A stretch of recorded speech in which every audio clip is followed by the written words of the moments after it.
We'll do a real quick overview of the Glock 19X. This model has just come out. This was what Glock presented to the military and ended up losing out to the Sig Sauer in the long run. But this model was just released to the public. I believe, I've heard several dates, but I believe January 22nd was the date that I saw the most. It looks like it was released, and I've picked it up here in early February of 2018. So just letting you see a real quick overview of this handgun. Just wanted to basically do a unboxing, and also I'll throw some live firing here before too long at the end of the video. I did pick this weapon up and immediately took it down to the gun range. Stopped on the way home before I even made it.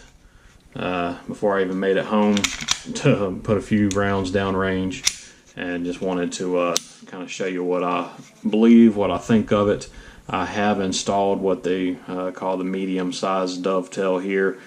For my hand, that does seem to work pretty well. Gives me a lot of control here on keeping the muzzle down while I'm firing. So essentially, really do like this gun. The trigger actually feels very smooth right out of the box. This is the Gen 5, so obviously we have lost the finger grooves on the from the Gen 4 model. This gun actually comes with several of the backings. It comes with a medium and a large, in case you wanted to add on just the size to the standard grip here. And it comes with a medium and large dovetail as well. And once again, I've got the medium installed here. I like having just that little bit of extra, almost somewhat like a 1911 feel to it. Once again, it just helps me really get up in there and keep the muzzle down while firing. It comes with 3 magazines. Magazine quick reloader there, but 2 magazines here that are the 17 plus 2 with this extra little base plate. And then you've got your standard 17 round right here. So 3 mags all together, all the back stocks, and then your typical, your lock, some cleaning type tools and everything like that. So essentially pretty standard for what Glock typically will give you here. Once again, this was the gun submitted for the military contract. It does have the lanyard loop there. Not sure, to be honest with you, if I'm going to leave that on there. It is very easily removable. I may just go ahead and remove it for my liking, but for right now, like I said, I just brought this gun home, so I haven't even had a chance to really mess with it a whole lot. Really nice look, really good weight to it. They did go ahead and put the upgraded sights here. They are metal sights, so that is kind of nice.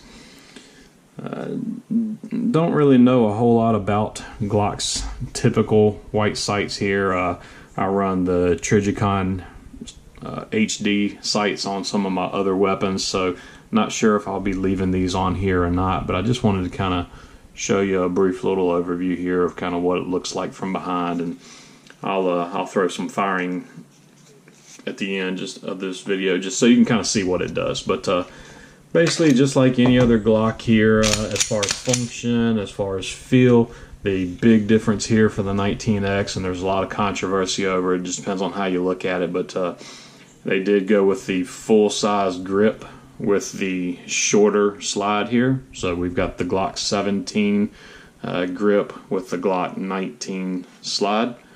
Basically, a lot of people are saying that it should have been vice versa, just because it's a little easier to conceal when you've got less here, but this gun was not designed as a personal concealed carry. This was designed for military, for them to have plenty of rounds available.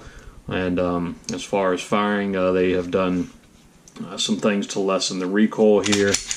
There are a lot of options here that are upgraded over the standard Gen 5.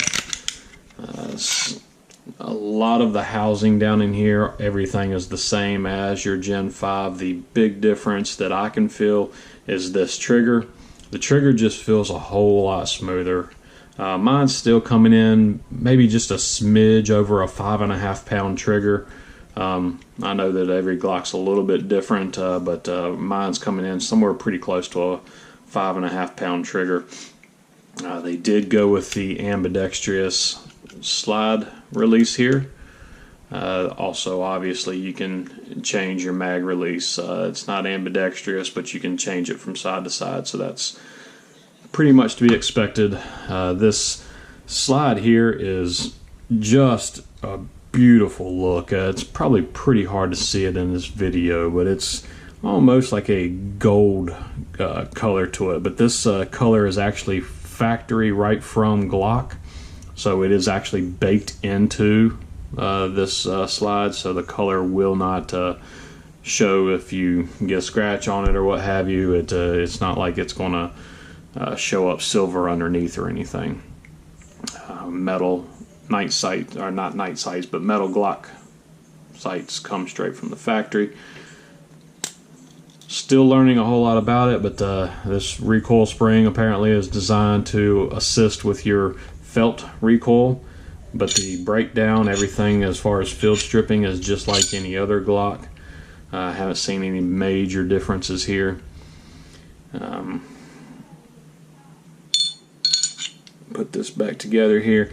Basically, I saw this gun out. I felt like I really needed to get my hands on it. I needed to see what it was all about. Plus, it's pretty cool knowing that this was the model that was submitted to the military. I've heard a whole lot of talk and conversation about, are they actually going to continue to produce this? Are they going to basically kind of do away with it? What's going to happen? So I just figured, for the price point that I got it at, I wanted to go ahead and secure one of mine. I figured if I ever did want to get rid of it, I obviously could probably sell it for what I paid for it at a minimum. Right now, I paid $595. I believe MSRP is $750. I don't know of anybody that's going to actually charge you $750 for this gun, but since they are hard to get, there may be companies out there that do. With this Gen 5, they did correct the flange right here. It does not stick out as it did on some of the prior ones right here, so I know that was a big complaint a lot of people had, and I agree with it. If you're going to pay this much money for a weapon, you do want this to match up. It's not that hard to get. As you can tell, like I said, I literally came home from the range, so I've got a bunch of dirty gunk all over my fingers here. But I just wanted to show a real quick overview of this weapon, kind of what it comes with, what my thoughts are on it. So far, I absolutely love it.